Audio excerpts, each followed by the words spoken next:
Hey, I'm back. A whole new Disney World. When the topic of attractions at Walt Disney World is brought up, what's the first thing that comes to mind? Maybe it's a newer e-ticket attraction, like Rise of the Resistance, or the Runaway Railway. Or maybe it's an old classic, like the Haunted Mansion or Pirates of the Caribbean. Chances are, whatever it is you think of, it's a very popular attraction. Today, I'll be talking about the attractions on the opposite end of the popularity spectrum. These attractions are commonly overlooked and don't receive the recognition they deserve. Despite their relative obscurity, these attractions hide some of the greatest feats of Imagineering and are extremely enjoyable.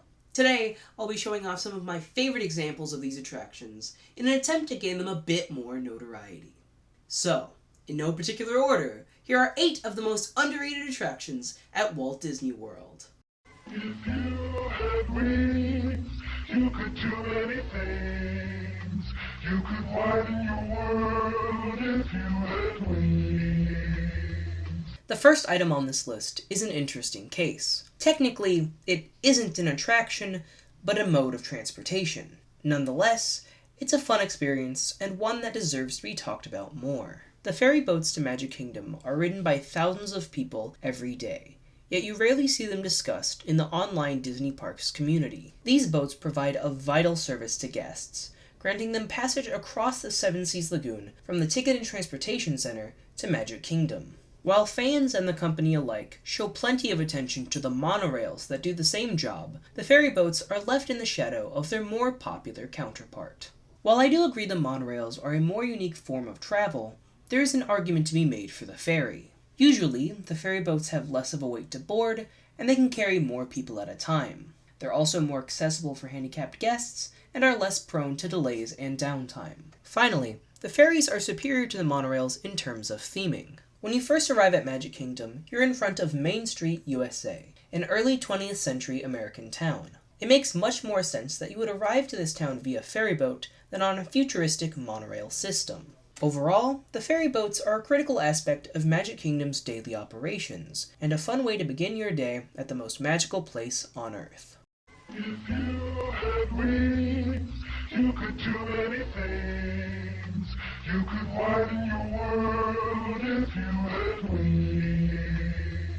Now, we make our way over to Epcot to take a look at a different kind of boat ride. Nestled within the Mexico Pavilion, you'll find the Gran Fiesta Tour starring the 3 Caballeros. One of only 3 rides in the World Showcase, it's commonly criticized by casual and hardcore fans alike. Many hardcore fans lament its introduction of intellectual property into Epcot, while others simply find it uninteresting. I, however, believe neither of these are actually issues with the attraction. I feel that its IP usage is quite tasteful, and doesn't go against the core concepts of Epcot or the World Showcase, unlike some attractions.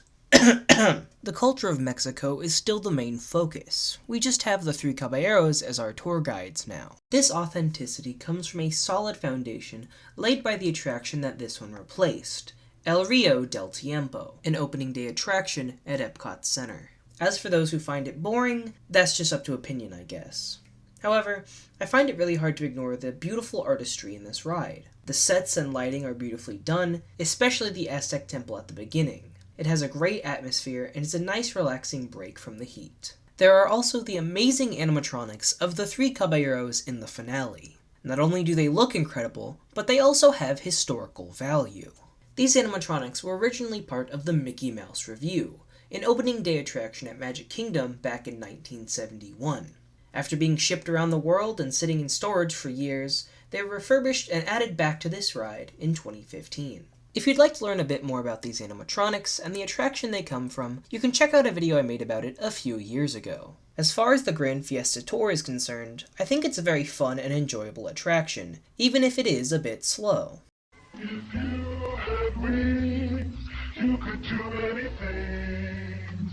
You could widen your world if you had wings.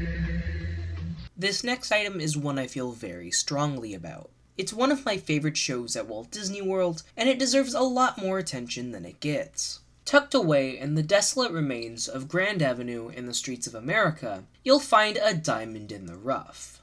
Muppet Vision 3D. This attraction is a masterpiece of the 4D movie genre, topping every other one I've experienced. This is due to the amazing quality of the film itself, combined with some incredible imagineering and showmanship. Firstly, the film is a great representation of late 80s Muppets. The humor is on point, the characters are performed perfectly, and it brings the high production value synonymous with the name. The film also stands out as being Jim Henson's last Muppets project before his unfortunate passing in 1990. Perhaps part of why it feels so enjoyable is because you can feel the effort and love that Jim put into it. The greatness of the film is only bolstered by the ingenious ways in which it ties into the practical effects in the theater. Muppet Vision far exceeds the standard 3D visuals and occasional spray of water found in its contemporaries. It goes above and beyond, with multiple sets of audio animatronics, a costumed character, and advanced lighting and projection effects. When I first saw Muppet Vision 3D at 4 years old, it blew my mind. And even now, every time I watch it, I find something new to appreciate. I think it's very fitting that Jim Henson's last project in the Muppets franchise would be one that so perfectly represents everything they stood for: humor, heart, and the art of the show. If he had lived to see it completed, I'm sure he would have loved it as much as we do. And the fact that thousands of people watch it every day means there's still a little bit of Jim out there in the world. If you had wings, you could do many things.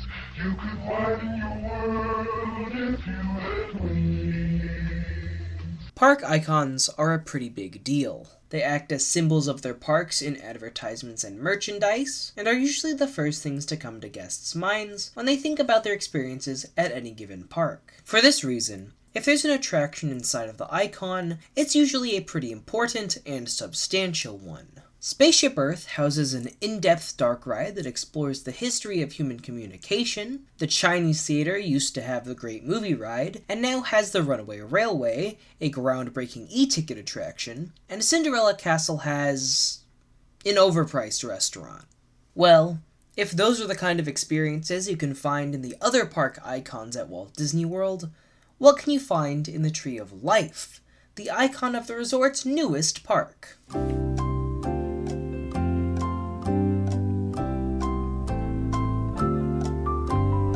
If you guessed a 4D theater show based on the 1998 Pixar film A Bug's Life, you'd be correct. I don't know why you'd guess that, but it's correct. While the other attractions you can find in park icons are heavily advertised to the park-going public with large signs and long lines, It's Tough to Be a Bug has a minimal presence on the Tree of Life. With it being housed inside of the park's icon, you'd expect it to be a bit more conspicuous. However, I would wager that most people going to Animal Kingdom have no idea it even exists. For that reason alone, it earns its spot on this list. But the attraction itself is also quite impressive. The biggest draws to the show are its impressive audio animatronics, and extremely well done 4D elements. The animatronic of Flick's head, that briefly appears at the beginning and end, is extremely expressive, and the full-body animatronic of Hopper is just downright gorgeous. On top of the animatronics, the theater also has some incredibly fun visual and haptic effects. The seats spray water and air at guests, poke them in the back, and create the effect of bugs crawling under them. There are also spiders that drop down from the ceiling, and this incredibly well-placed fog machine. Overall, It's Tough to Be a Bug is another great theater show at Walt Disney World that deserves more praise for going above and beyond with its effects.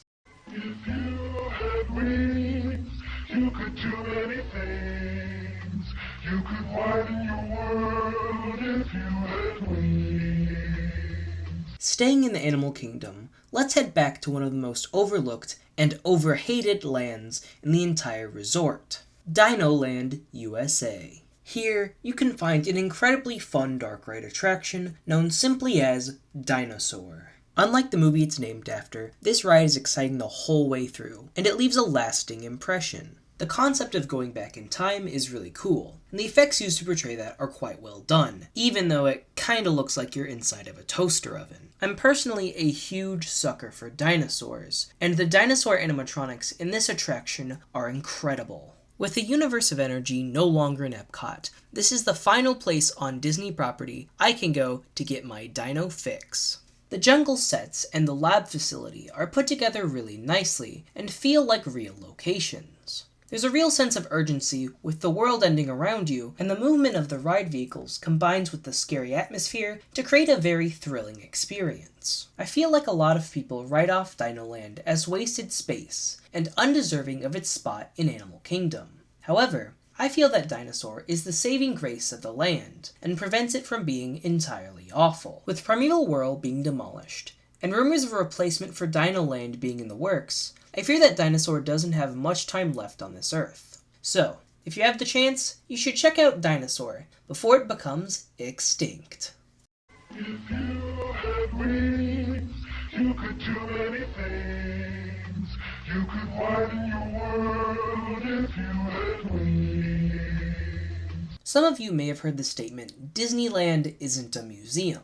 While I know this quote is a testament to the ever-changing nature of theme parks and isn't meant to be taken literally, the next item on our list is an actual museum. Walt Disney Presents is a museum exhibit found in the Animation Courtyard at Hollywood Studios. It showcases various artifacts from the history of the Disney theme parks, film studio, and Walt's personal life. Standout artifacts include the original Abraham Lincoln animatronic from Great Moments with Mr. Lincoln at the 1964 World's Fair, a multi-plane camera, concept models of several park icons, and props from various films. Just like a real museum, the items on display rotate in and out. The majority of them are on loan from the Disney archives, while some stay on display permanently. Past displays have included props and Academy Awards from the 20,000 Leagues Under the Sea movie, and the freaking robot butler from Horizons. As someone who already likes museums, it's really cool to see one inside of a Disney park. The Walt Disney Company has such a deep history, and seeing the executives show even the tiniest bit of recognition towards it makes me happy. I highly recommend this attraction to anyone interested in the history of theme parks or Walt Disney Studios in general. It's really interesting to see all of these historical artifacts up close, and it really puts the history of the company into perspective. If you had wings, you could do many things. You could widen your world if you had wings. The Disney parks are home to plenty of original characters created specifically for attractions. Guests have grown quite attached to some of these characters, and they're heavily merchandised in their respective parks. Of these characters, one stands out as the most popular with both guests and the company itself: Figment. The beloved purple dragon has become synonymous with Epcot, and has long since acted as the park's mascot. With guests' love for Figment at an all-time high, and his extreme prevalence in park merchandise and festivals, you would expect his attraction to be amazing and universally praised. However, the inverse is actually true. Journey into Imagination with Figment garners a mixed reception, in part due to the attractions that came before it. In 1983, the original version of Journey into Imagination opened at Epcot Center. This version of the ride took guests on a tour through the human imagination, and was the first appearance of Figment and his friend Dreamfinder. The attraction was extremely impressive, and it instantly became beloved by guests. They really connected with its sincere, whimsical tone and the colorful characters. Despite its popularity with guests, Journey into Imagination would be closed in October of 1998. The ride was becoming increasingly more expensive to repair, and the sponsor of the attraction, Kodak, was struggling to fund it. Rather than fix the existing attraction, Disney decided to retool it into one that was shorter, cheaper, and easier to maintain. Opening in October of 1999, Journey into Your Imagination premiered to extreme criticism. This new attraction stripped away everything that had made the original so special. The whimsical tone, great music, and even Figment and Dreamfinder were gone. In their place was a cynical and insulting attraction that felt extremely generic and unimpressive. The ride was now a tour through an imagination research facility, full of cheap optical illusions and hosted by a stuffy scientist. Guests were justifiably upset, and Disney was forced to do something about it. They closed Journey into Your Imagination in October of 2001 to rework it into something more in line with the original. What became of that is Journey into Imagination with Figment, opening in June of 2002. This is the version of the attraction that we currently have, and it's an amalgamation of its predecessors. It reuses many of the effects and sets from Journey into Your Imagination, but makes an attempt to recapture some of the magic and whimsical tone from the original. As the title suggests, this attraction brings back Figment, which is the main thing it has going for it. Instead of Dreamfinder, he now shares the spotlight with Dr. Nigel Channing, the scientist that hosted the previous attraction. It's a sizable improvement over the 1998 version, but will never live up to the original in the minds of guests. While it carries over some of the flaws from Journey into Your Imagination, I find that it's still an enjoyable and entertaining experience. The saving grace really is Figment, with his various appearances throughout the ride lightening the whole thing up. He retains his childlike charm from the original, and he bounces off of Dr. Channing quite well. His animatronics are very well done, and the finale scene in particular is extremely evocative of the 1983 version. While Journey into Imagination with Figment doesn't live up to the attraction that originally stood in its place, it's still worth your time to check it out. With its early 2000s charm and lovable characters, it's sure to be a good time. Just look out for Moon Eric Idle, though.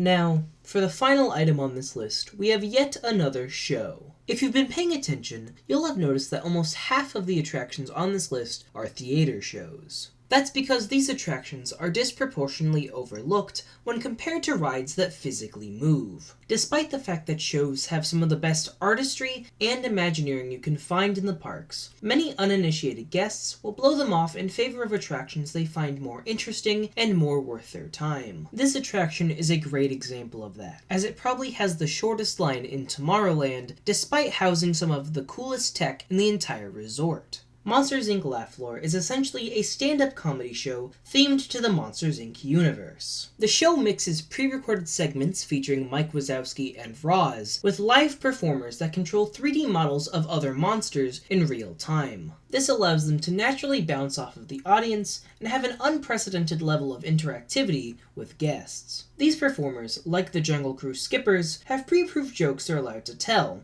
and can choose from a number of them to make up their set. Unlike the skippers, however, they can also improvise jokes on the spot, as long as they're appropriate. They mix these on-the-spot and pre-approved jokes into a number of segments that are always present. For example, they always have that guy, a dude from the audience who's repeatedly referred back to throughout the show as a running gag. There is also this geography bit where they ask an audience member where they're from and make jokes based on their responses. Overall, Monsters, Inc. Laugh Floor is one of the freshest and most innovative attractions you can find at Walt Disney World. It features stunning technology, incredibly talented performers, a theme I love, and it doesn't get old upon revisiting it multiple times. I'm surprised this tech hasn't been used in more shows, and I would love to see the concept expanded upon. Perhaps one day, we could see the same concept, but with the performer controlling a full audio animatronic instead of just a 3D model. No matter what, this attraction is one I highly recommend seeing for yourself. Who knows, you might even end up being that guy. If you had wings, you could do many things. You could widen your world if you had wings. Well, that's it. That's my list of some of the most underrated attractions at Walt Disney World. I felt that in a time when we're always focusing on the next big expansion, the new land, the upcoming e-ticket, we overlook some amazing experiences that are already there. Sure, they may not be as exciting as a roller coaster or a new attraction based on a popular Marvel hero, but these attractions have their place in the parks. They demonstrate the extreme amount of effort that Imagineers put into even the smallest projects, and are fantastic experiences in their own right. Even if this video only ends up getting a small amount of views, I'll be glad in knowing that I made at least a few more people aware of these wonderful works of art that desperately need more appreciation. Thanks for watching. And if you enjoyed this video, feel free to subscribe to see more like it in the future. I'm hoping to start making more discussion-style videos like this soon, and I hope you enjoy this new direction I'm taking my channel in. Thanks again for watching. Goodbye.